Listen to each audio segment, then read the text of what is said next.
Hello, my name is Robert Garland, and I'm delighted to have this opportunity to explore with you the fascinating subject of daily life in the ancient and medieval world. Since I'll be asking you to use your imagination many times throughout these lectures, I think it's fitting that we start by doing precisely that. So let's imagine ourselves in ancient Rome, March the 15th, 44 BC, the infamous Ides of March, to be precise. There was a very severe thunderstorm in the night, and the streets are strewn with broken branches and roof tiles and other debris. We're inside a building attached to a brand new theatre in the Campus Martius, the Field of Mars, on the west side of the city. It's the first stone theatre in Rome, incidentally. The official Senate House got burned down some years ago, so meetings take place in a variety of locations. This one, ironically, belongs to a complex paid for by Pompey the Great, Caesar's enemy. Gaius Julius Caesar, dictator in perpetuo, perpetual dictator, the greatest man of his generation, has just arrived. He's perhaps as many as 5 hours late. The Senate was due to meet around dawn, and it's now close to midday. But nothing can happen in Rome without him. There's so much tension in the air, you could cut it with a knife. And talking about cutting it with a knife, when he walks into the Senate, but wait, you know this story, don't you? I don't need to continue.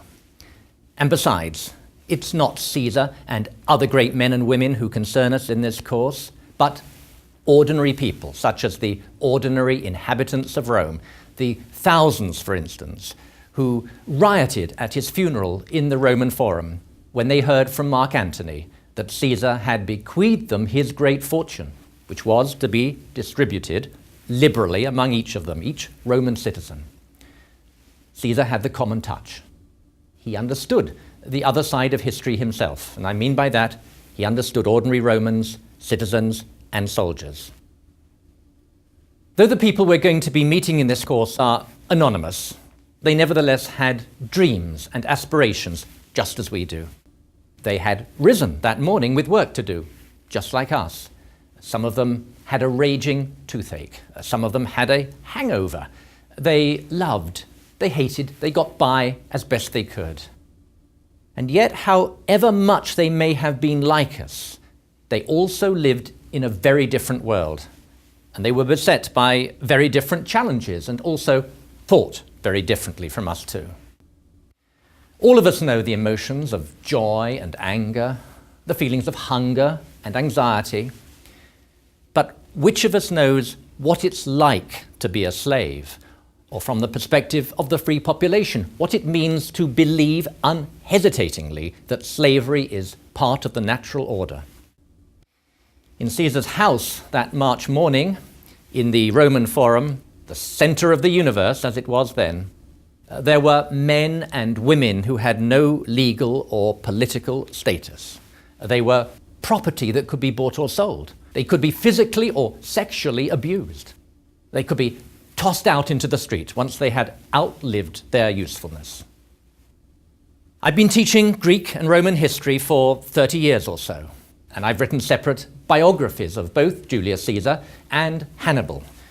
But although the events involving the great and the powerful continue to fascinate me, and though greatness in human terms fascinates me as well, what has always made history come alive for me is imagining what daily life was like for ordinary people. So I've written a book called Daily Life of the Ancient Greeks, which in essence provided me with the starting point for this course, and another book called The Greek Way of Life, which covers the life cycle from conception to old age. Whenever I think about the past, I try to put myself in the shoes, or rather, the sandals, of the people whose lives I'm investigating. The questions, what would it feel like to be a Spartan hoplite, or a Roman gladiator, or a medieval nun enthrall me? So, this course fits my interests to a T. In a way, it's what I've been preparing for all my life. That said, I do draw the line. I've never gone in for what is called living history, dressing up as a centurion, say, and participating in simulated battles. For one thing, spectacles and Roman helmets just don't work well together.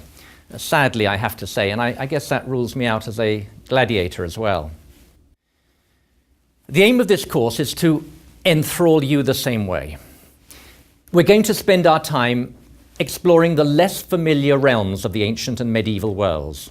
We'll be looking at what I like to call the other side of history. What do I mean by the other side of history? Well, I have three things in mind. First, we'll be asking questions that many textbooks never ask. The 19th century historian Thomas Carlyle wrote, "The history of the world is but the biography of great men."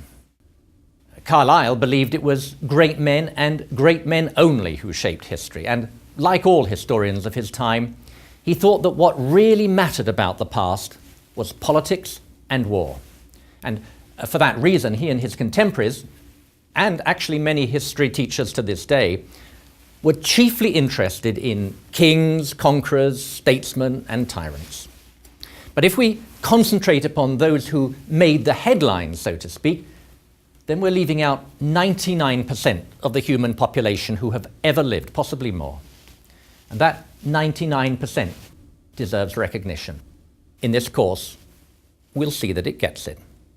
So, we're going to be asking not what it meant to wield great power in the ancient and medieval worlds, but rather what it meant to be human in those worlds, what it meant to be on the receiving end of history, so to speak. Second, I say we'll be exploring the other side of history because wherever possible, wherever our sources allow, we're going to try to understand what daily life was like for people who, in addition to being neglected by most conventional history texts, also suffered neglect and disadvantage in their own lifetimes. I mean, the sick, the infirm, the enslaved, the elderly, the poor, the disabled, the refugees. These are the people who truly inhabit the other side of history. And the women too. Let me give you one example. She's Greek, but her situation is universal, though I want you to think of her as an individual because we know her story, a very strange and mysterious story. Ithmonike, that's her name, went to the great healing sanctuary at Epidaurus in Greece, dedicated to the divine healer Asclepius, because she desperately wanted a cure for her infertility. Hers, by the way, was a very common problem in antiquity. If anything, being a married woman who could not conceive back then was a harder situation than it is today because it carried a lot of social stigma. Well, the divine healer duly obliged. Ithmonike became pregnant. 3 years later, however, guess what? She was still pregnant. So she returned to Epidaurus and politely, I assume she was polite about it, asked Asclepius what was going on. "Ah," said the god, "you again. You said you wanted to become pregnant, so I obliged. And now you tell me you wanted to give birth. You silly woman, you should have been more specific." Well, no doubt Asclepius enjoyed his little joke, after which Ithmonike did indeed give birth and recorded her strange story on one of the pillars at Epidaurus, erected by those whose prayers had been answered by the god.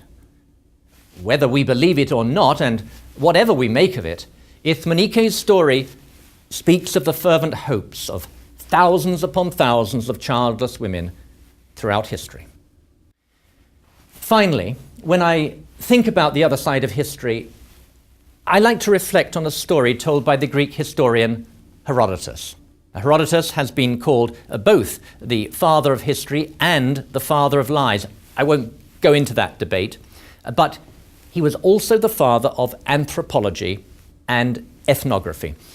In other words, of the writers whose works have come down to us, he's the first one to show an interest in what historians and anthropologists today call the other. He was fascinated by how different peoples lived and how they observed different customs. Herodotus demonstrated his deep respect for cultural difference in an anecdote involving the Persian king Darius. Darius asked some Greeks who traditionally cremated their dead what he would have to pay them to eat the corpses of their dead fathers. "Ye gods," they exclaimed, utterly gobsmacked. "Don't even mention such a thing." Next, he turned to some people from India who piously consumed the flesh of their deceased relatives and asked them what he would have to pay them to burn the corpses of their dead fathers. "Ye gods," they exclaimed, equally gobsmacked. "Don't even mention such a thing." Which all goes to prove, as Herodotus concluded, that a custom, or as we might call it, culture, is king of all. Throughout these lectures, I'll be inviting you to explore what is radically different or other in human behavior. Different, in other words, from how we behave today. And as we do that, we'll also try to keep an open mind and demonstrate tolerance towards those who preceded us on our way, just as I hope they would be tolerant towards us. The period of history that we're going to cover extends from the time of human origins through to the Middle Ages. That's actually a sweep of about 6 million years of history. But it'll be the last 5,000 years that will occupy us most. That's when the human story was really heating up, though it had started to heat up more slowly 7,000 years before that with the end of the last Ice Age. That's the point where the human story isn't just biological, but becomes cultural as well. We're going to enter imaginatively into the lives of many different people, or rather, many different individuals, as I like to think of them. An Egyptian craftsman working in the Valley of the Kings, downing tools when his wages don't get paid on time and his beer ration fails to be delivered.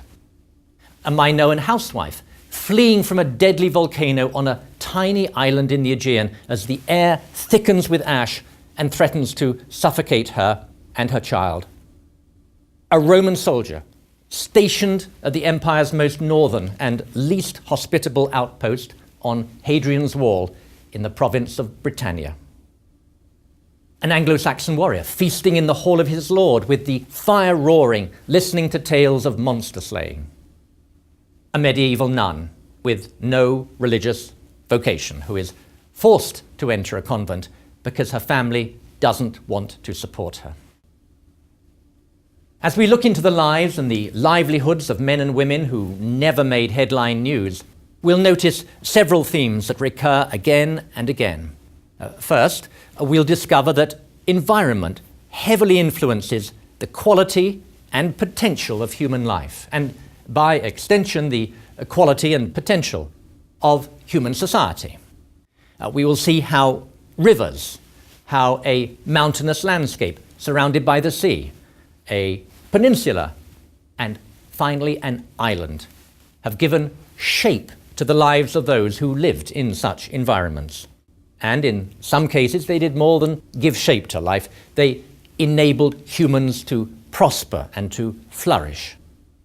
For instance, Egypt would not have produced the world's first civilization were it not for the regularity and the beneficence of the annual flooding of the Nile, which, for those who settled beside its banks, gave life some predictability for the first time in human history. It goes without saying that human life was very fragile in the ancient and medieval worlds. Famine, disease, and warfare were much more prevalent throughout the period covered by our course than they are today in the West, and they were experienced by people at all levels of society. Imagine having to dispose of your loved one, say your parent or your wife or your child, at the time of the Black Death by dumping the body out of a second-floor window onto a cart already heaped with corpses. It wasn't that you were disrespectful, you had no alternative. You lived at the edge, like most of the people we'll meet. In fact, what you had to do was made so much worse by the fact that you were deeply religious. Or imagine being a child whose family has been wiped out by that terrible scourge, having to beg in the streets for scraps thrown at you from a distance to keep you at bay. Add to this the fact that infant mortality in all of the societies we should be talking about was perhaps as high as 25, maybe even 30%.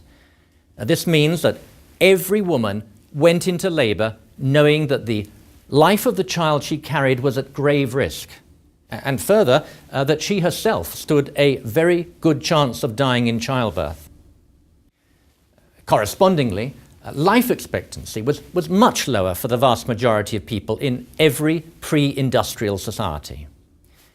The men and women we'll be talking about typically could expect to live to the age of 35 to 40.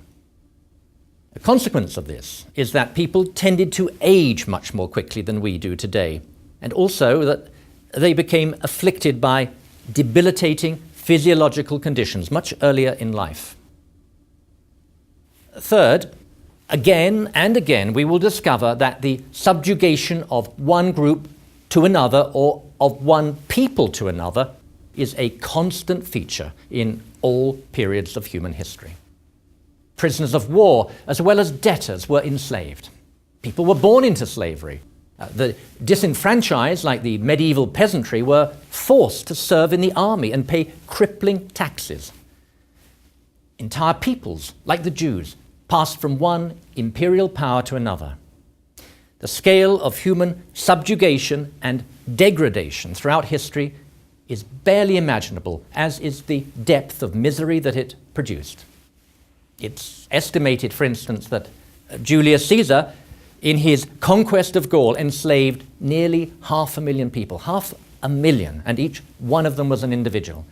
It's probably fair to state that there were as many enslaved people living in the Roman Empire as there were free people. And what the Romans did was no different from what the Mesopotamians, the Greeks, the Egyptians, and others did, other than in scale. And yet, despite all the turmoil and the discontinuities at all periods of history, it's rarely been the case that one civilization has completely obliterated another, or to use a modern phrase, bombed it back into the Stone Age. Rather, there has been some degree of assimilation and acculturation on both sides, that of oppressor and of oppressed.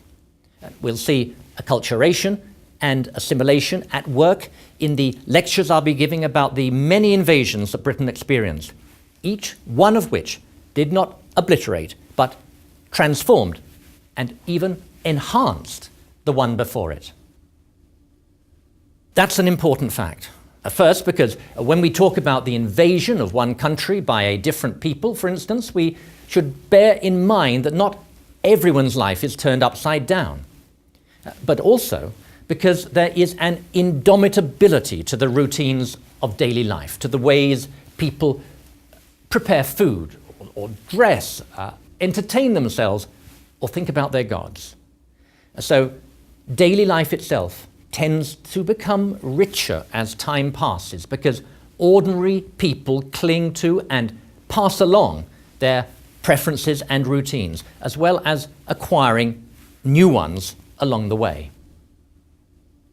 As well as the basic shaping facts of life, we will also be focusing upon what French historians call mentalité, what I should be calling the mindset of each particular people. That's to say, their thought processes, their assumptions, their prejudices, their expectations, their fears and their beliefs. It's the people's mindset, as much as the harsh facts of their existence, that helps shape what their daily life is like. In the modern West, our actions are guided by a mindset that includes such values as respect for individual liberty, equality between men and women, and human rights for all. That mindset has a dramatic, if largely invisible, effect on our daily lives. It influences the way that we dress, how we speak to each other, how we raise our children, choose our politicians.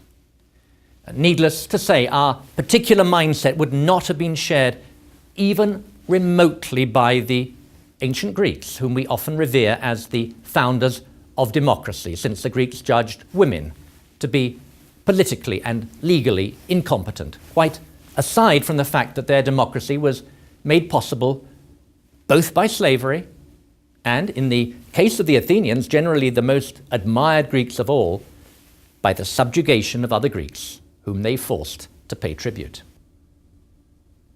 We face some real challenges in reconstructing the other side of history. There's no getting away from it.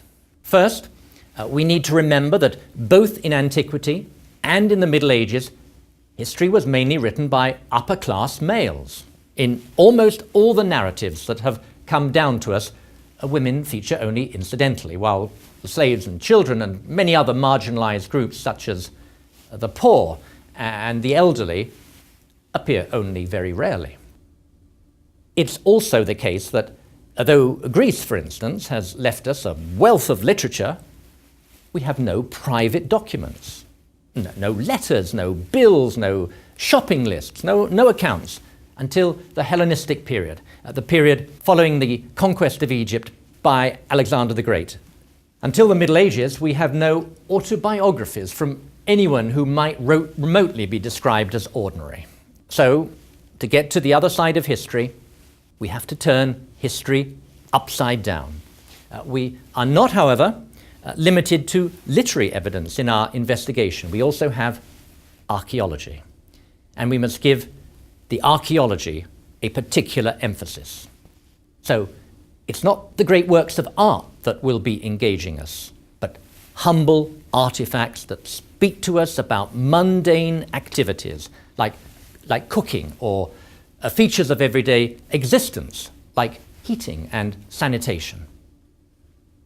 There's another thing to keep in mind as we imagine our way into the past, whether we're talking about being an Egyptian worker or being a Greek soldier or being a medieval woman. We need to bear in mind that the world, or rather worlds of Egyptian workers were extremely heterogeneous, as were the worlds of Greek soldiers and medieval women. We should never forget that every generalized class of human beings is actually composed of specific individuals. And of course, no two individuals in any class or age are ever exactly alike. Let's remember too that history is anything but a static discipline. Discoveries are being made all the time, sometimes momentous ones that are radically altering our picture of the past. Let's take three important discoveries that were made in July of 2010, just after I had begun my research for this course. First, a haul of 78 razor-sharp flint tools was discovered on a beach in Norfolk in the east of England, revealing that Britain was occupied by humans at least 840,000 years ago. That's to say, a cool 250,000 years earlier than scientists had previously believed. Second, the largest single hoard of Roman coins ever found in Britain came to light in a field in Somerset. 52,500 bronze and silver coins, dating to the 3rd century AD. 52,500, and just one hoard. This then was a society almost as monetary based as our own. Third, new analysis of bones found in a cave in the south of England forced me to accept the fact that my ancestors were cannibals. Using new technologies, scientists confirmed that the hunter-gatherers who migrated from Spain and France about 14,700 years ago and settled in England's Cheddar Gorge practiced cannibalism as a way of obtaining food. Chris Stringer, the head of human origins at the Natural History Museum in London, said, "These people were processing the flesh of humans with exactly the same expertise that they used to process the flesh of animals. Perhaps they got fed up with the cheddar cheese." That's 3 major discoveries in England alone, and in the course of only 1 month. History is on the move all the time, which is one of the reasons I find it so fascinating. And it's not just our knowledge of what happened in the past that changes. The very discipline of history itself changes too. New methods of analysis emerge. Our paradigms shift, and historians find fresh topics that captivate their and our interest. The past 20 years have seen a huge increase in interest in daily life history. In fact, it's become a veritable industry. I don't just mean that there's been a lot of interest in questions like, what did the Romans eat for breakfast, fascinating though that question is. I mean interest in what it meant to be, say, a Mesopotamian slave, an Egyptian mother, an Anglo-Saxon warrior, a medieval child, and so on. But historians don't just focus on the physical conditions of slavery, say. They also try to delve into the world view of slaves. They've begun to ask questions like, what was the relationship between slaves and their owners? What image did slaves have of themselves? How did they interact with other slaves, and so on? These are important questions, and I'm going to be inviting you to reflect on them as well. And as you do so, I hope you'll reach out to the other side of history and imagine yourself in the shoes or the sandals of the people we're going to meet. In the next lecture, we're going to begin our journey through time by trying to imagine what it was like to be Paleolithic, in other words, to live in the Upper Stone Age. Imagine yourself as someone else, as a Roman slave or a Greek refugee or a medieval monk. It's like looking up at the stars. It helps us to put our own lives into some sort of perspective. Trying to be another is an attempt to cross space and time. It also helps us to empathize with other human beings, even human beings with whom we might think we have nothing at all in common. It helps us to realize our human interconnectedness. I want to illustrate this by talking about a scene in the Iliad. The Iliad is sometimes regarded as a celebration of war. It isn't. It focuses upon the terrible, ruinous cost of war and of anger. And yes, it's about the other side of history too. At the end of the Iliad, the Trojan king Priam comes to beg the corpse of his son Hector from the Greek warrior Achilles, his killer. Priam's action, his courage, his love of his son, and his humanity are an example to us all. Achilles has been desecrating his son's corpse by attaching it to the wheels of his chariot and dragging it round the walls of Troy. And yet, Priam is driven by something greater than either fear or anger. In what to me is one of the most extraordinary passages in all of literature, after Priam has managed to slip unseen into Achilles' tent, evading all the guards, the two enemies gaze into each other's eyes and marvel and then weep. Achilles is reminded of his father Peleus back in Greece, his father whom he will never see again. Priam and Achilles at this moment are no longer Trojan and Greek. They are simply human, by which I mean that they are elevated to the level of their common humanity. Achilles sees Priam as a father. That shows how far he has traveled psychologically. It's the same sort of journey I'm asking you to take in this course. The biologist and historian Jakub Bronowski, whom I greatly admire, ended his lecture on the Nazi concentration camps in his acclaimed BBC series, The Ascent of Man, by walking unscripted into the ankle-deep mud of Auschwitz. Kneeling down, he picked up a handful of that mud and said, "We have to touch people. I too want to touch people. That is what delivering these lectures means to me. That is why it is important for me to speak to you, so that the dead, in turn, can speak to us all."